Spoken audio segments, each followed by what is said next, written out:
जय Shri Krishna. गीताधाम online classes में आपका स्वागत है। आज अपन 11th क्लास का टॉपिक नंबर 2 पढ़ रहे हैं, संबंध एवं फलन। संबंध में फलन के अंतर्गत एक्सरसाइज 2.1 का क्वेश्चन नंबर 5 तक 4 तक हम पिछले वीडियो में कर चुके हैं। आज हम क्वेश्चन नंबर करेंगे 5। क्या कह रहा है?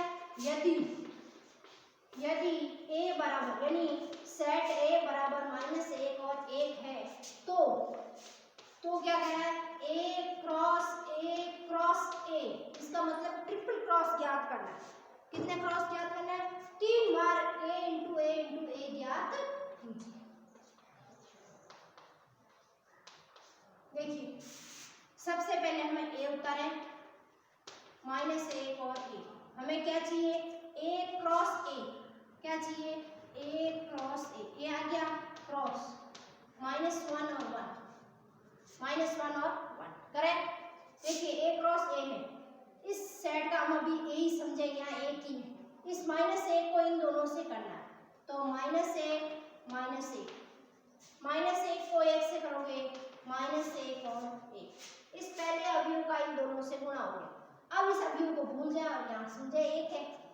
वही तरीका वापस, 1 को -1 से 1 को 1 से, ये आ गया आपका। क्या आ गया? a cross a। क्या आ गई है?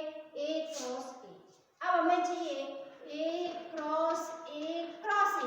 इसका मतलब इन दोनों के क्रॉस को वापस किससे गुणा करना है? a से। तो इनके दोनों को क्रॉस को कर ले, आगे रख ले, इसको कर ले -1 और 1 से। किससे कर ले? -1 और 1 से। ट्रिपल क्रॉस है, ये डबल क्रॉस आ गया। अब डबल क्रॉस को एक और a से मल्टीप्लाई कर दे तो ट्रिपल क्रॉस हो जाए। अब देखो, अभी इसको भूल जाए, -1 को इससे करो पहले, -1 को इससे करें, -1 इससे करें, 1 इससे करें, -1 और 1 आ गया। अब -1 को भूल जाए और यहाँ प्लस वाला 1 मानना है। वापस वही, इस 1 को इन तीनों चारों बॉक्स से करना है। 1 को किया इससे, -1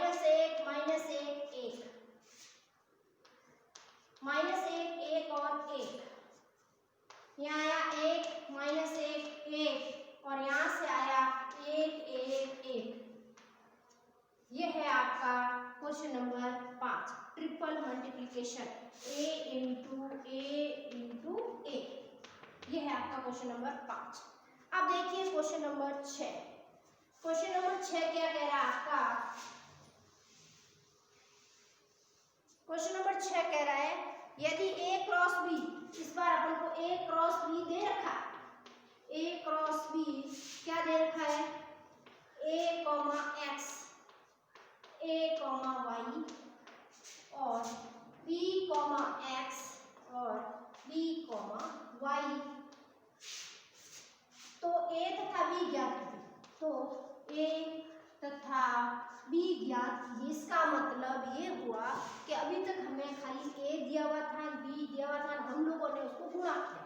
लेकिन इस क्वेश्चन में आपको a क्रॉस b दे रखा, a और b ढूंढना। देखिए, क्रॉस मल्टीप्लिकेशन में हम क्या जानते हैं कि जो पहला गुणा हो रहा है, पहला अवयव उसी का आएगा। जैसे इन्होंने लिखा है a इंटू b, इसका मतलब पहला अवयव किससे आएगा? a से, और दूसरा अवयव किससे आएगा? b से। मल्टीप्लिकेशन में भी यही ध्यान रखना क्रम का। यहाँ लिखा हुआ a क्रॉस b, इसका मतलब पहले a का अवयव आएगा और बाद में b का आएगा। अगर इसका उल्टा दे रखा है b क्रॉस a, इसका मतलब पहले अवयव b का आएगा और बाद में a का आएगा। तो इस क्वेश्चन में तो हमें सीधा गुणा दे रखा है a क्रॉस b। इसका मतलब इस समुच्चय में स्थित पहला अवयव किसका होगा? a का। देन a क्या हुआ?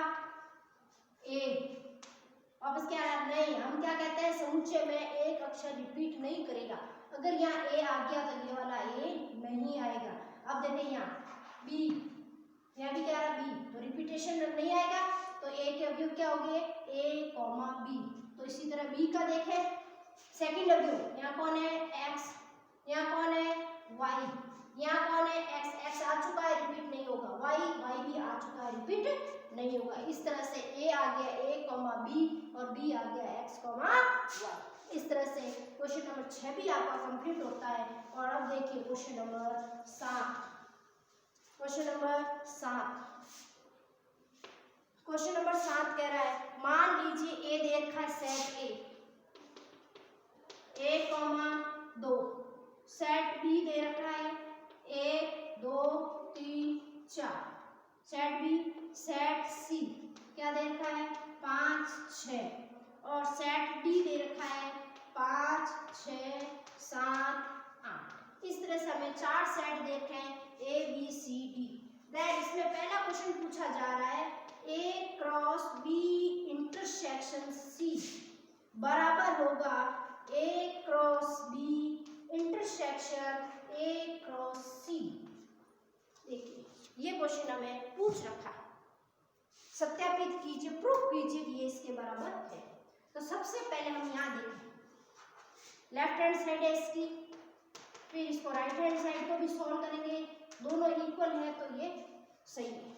देखिए पहले लेफ्ट हैंड साइड ए की जगह लिखें, कौन है 1 2, क्रॉस है cross, B intersection C, B और सी में देखिए कॉमन कौन है, बी और सी का इंटरसेक्शन है ना, 1 2 3 4 5 है, कोई भी कॉमन नहीं है, 4 पे खत्म हो रहा है, 5 से शुरू हो रहा है, तो कॉमन कुछ भी नहीं है। इसका मतलब क्या हो गया 5, क्या आ गया 5, कोई नहीं आया रिक्त समुच्चय। रिक्त समुच्चय को 1 और 2 से गुणा करोगे तो उत्तर आएगा 1 और 2, 1 5 2 5, तो क्या लिखेंगे 1 और 2। देखिए राइट हैंड साइड ए क्रॉस बी, ए का बी से गुणा करें, देखिए 1 2 इनटू 1 2 3 4, इंटरसेक्शन ए को सी से करें, ए का कौन है 1 2, क्रॉस सी से क्या है 5 6। देखिए 1 का 1 से 1 1, 1 का 1, 1 का सबसे करेंगे यहाँ से, 1 का 1 से करोगे, 1 का 2 से करोगे, 3 से करोगे 4, 1 2 1 3 1 4, 2 का करो 2 1 2 2 2 3 2 4, यहाँ क्या ए क्रॉस सी, ए क्रॉस बी, ए क्रॉस बी इंटरसेक्शन।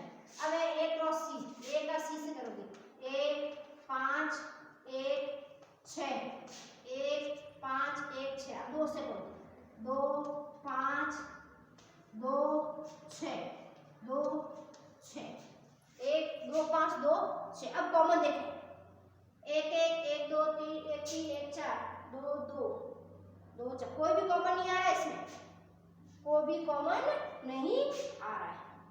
अब देखिए या यूं देख लें, गुणा नहीं करें, क्या करें गुणा नहीं करें, सीधा ही करें, यहीं से इजी पड़ा। देखो 1 2 गुणा 1 2 3 4, 1 2 गुणा इधर। अब इन दोनों में कॉमन क्या है, इन दोनों में कॉमन क्या 1 2, 1 2 से मुझे यही तो कॉमन आ रहा है, बी और सी तो अलग अलग पड़े हैं, तो यहाँ से सीधा आ गया 1 और 2। इसका मतलब left hand equal to right hand side. यह है 7वें का पहला भाग, 7वें का पहला भाग। अब देखिए इसी का दूसरा भाग, यह सत्य है। अब देखें क्योंकि दोनों में कॉमन क्या आ रहा है ए, दोनों में कॉमन क्या आ रहा है ए। अब देखिए 7वें का दूसरा भाग, ए क्रॉस सी, इसका दूसरा भाग A cross C B cross D का एक उप समुच्चय है, का एक उप समुच्चय है।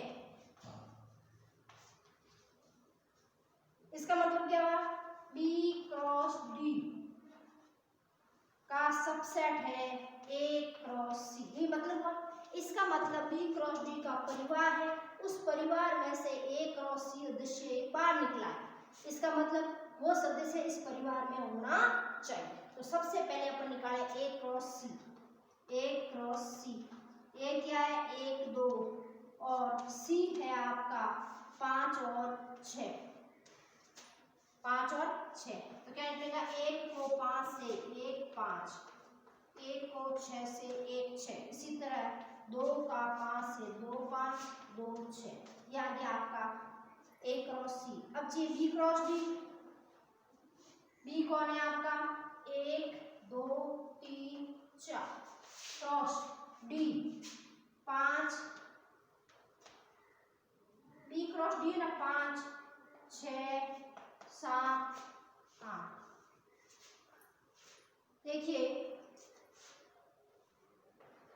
1 का 5 से 1 5 1 का 6 से 1 6 1 7 1 8 2 का 5 2 6 2 7 2 8 3 का 3 5 3 6 3 7 और 3 8 इसी तरह 4 का 4 5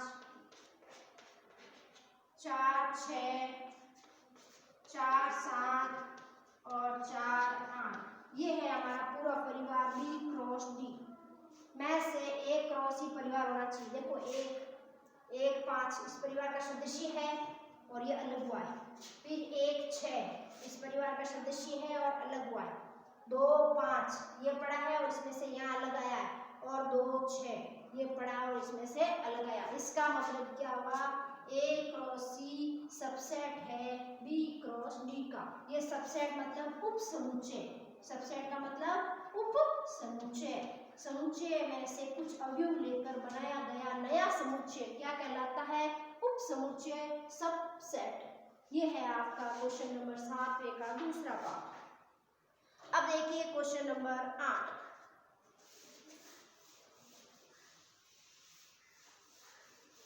देखिए क्वेश्चन नंबर 8 आपका क्वेश्चन नंबर 8 कह रहा है कि मान लीजिए कि ए आपका ए दे रखा है 1 और 2 समुच्चय ए और समुच्चय बी दे रखा है 3 4 ए क्रॉस बी लिखिए और ए क्रॉस बी के कितने उप समुच्चय होंगे। पहले तो आप ए क्रॉस बी लिखें ए क्रॉस बी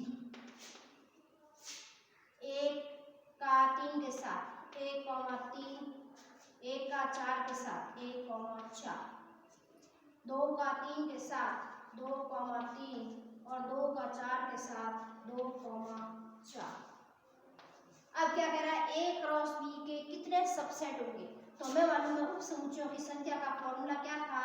उप समुच्चय की संख्या का फॉर्मूला था अपने पास 2 की पावर n। क्या था 2 की पावर n।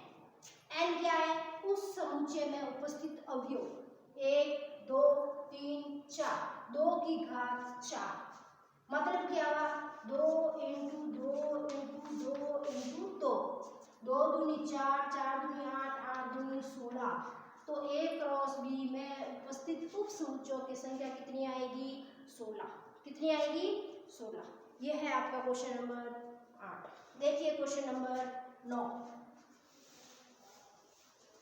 क्वेश्चन नंबर 9 कह रहा है मान लीजिए ए और बी दो समुच्चय है n ऑफ ए एक समुच्चय में अवयव कितने हैं 3 n ऑफ बी उसमें उपस्थित अवयव कितने हैं 2। तो x, 1 y, 2 z, 1 है। ये चीज दे रखा अपन को a क्रॉस बी। हमें क्या दे रखा है a क्रॉस बी दे दिया। n ऑफ ए में उपस्थित अवयव है 3 n of B number of element in B 2। तो हमें दे रखा है x, 1 y, 2 z, 3 a cross B में दे रखे हैं। तो a व b ज्ञात कीजिए।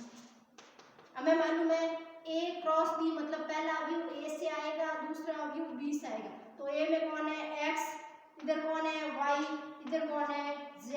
तो a का समुच्चय क्या आया x y z और a में अवयव कितने 3 x y z। हमें मालूम है कर्मित युग्म का दूसरा समुच्चय 20 दूसरा एलिमेंट किससे आएगा b से। ये आपका कर्मित युग्म दे रखा है। कर्मित युग्म का दूसरा अवयव 20 से आएगा। तो b में कौन है 1 2 वापस एक रिपीट हो गया। तो समुच्चय में अवयव आएंगे 1 और 2 तो सेट ए हो गया x y z और सेट बी हो गया 1 और 2। ये क्वेश्चन नंबर 9 पूछ रहा है। अब देखिए क्वेश्चन नंबर 10। क्वेश्चन नंबर 10 10वां क्वेश्चन कह रहा है आपका कि कार्तीय गुणन a क्रॉस a में 9 अवयव है, वो क्या कर रहा है, a क्रॉस a में कितने एलिमेंट है, 9 अवयव है, जिसमें -1 और 0, -1 और 0 तथा 0 1 भी है। समुच्चय a ज्ञात कीजिए तथा a क्रॉस a के शेष अवयव b ज्ञात। अब देखिए हमें क्या कह रहा है, a क्रॉस a में 9 अवयव है और उनमें से क्या अवयव है, जिनमें -1 0 और 0 1 भी है, ये दोनों एलिमेंट उसके अंतर्गत है, तो बाकी के शेष निकलना है। इसका मतलब 9 में से कितने दे रखे हैं, 2, बाकी कितने बचे, 3 नहीं 6 नहीं 2 दे रखे ना, तो 7 बचे, कितने बचे, 7। अब सातों अवयव आपको ज्ञात करने हैं, वो अवयव कौन कौन से होंगे ये आपको ज्ञात करना है। देखिए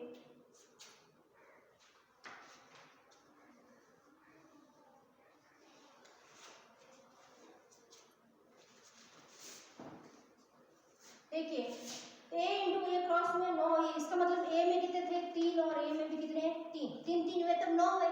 अब देखो इन अवयवों को देखकर आपको पता लगना चाहिए कि एक बार तो आ रहा -1, एक आ रहा 0 और एक आ रहा 1, इसका मतलब इन तीन अवयवों का कुछ ना कुछ एडजस्टमेंट होकर ये कितने बने, 9। तो आप क्या करो कि सबसे पहले a ले लें, a किससे डिफाइन करोगे, कहां से, इन दोनों अवयवों को देखकर पता करेंगे कि a क्या है। देखिए -1 0 1 ये है आपका एलिमेंट, क्या है, a को वापस किससे गुणा करना है, a से, तो क्या होगा -1 0 1। इन दो को देने का क्या सेंस था, इन दो को देखकर आपको डिफाइन करना है कि ये दो अवयव आए हैं, यहाँ से क्या 0 कॉमन है, एक आ रहा -1 और एक आ रहा 1, इसका मतलब कहीं ना कहीं a में 3 अवयव हैं, 3 इंटू 3 तभी तो 9 है, तो वो 3 अवयव कहाँ से डिफाइन हुए, यहाँ से -1 0 और 1। इसको मैंने वापस किससे किया, a से गुणा करा, डिफाइन करो गुणा, -1 को पहले इन दोनों को भूल जाओ, -1 को इन 3 से करो, -1 आ गया, -1 इंटू 0 -1 इंटू 0 -1 इंटू 1 हो गया। अब आया 0, इसको भूल जाओ, 0 -1 0 0 0 1 0 1। अब इसको भी भूल जाओ, अब लो 1 1 को करो, 1 -1 1 0 और 1 1, ये आ गया आपका 9 एलिमेंट। 9 देखे, 1 2 3 4 5 6 7 8 9, आगे 9 अवयव, a इंटू a में कितने बता रहे थे, 9, ये नहीं 9। अब इसमें से देखो -1 और 0, ये पड़ा -1 और 0 0 1, ये पड़ा 2 अवयव, बाकी कितने बचे, 9 में से 2 गए 7, 1 2 3 4 5 6 7। इस तरह से ये प्रश्नावली आज आपके कंप्लीट होती है।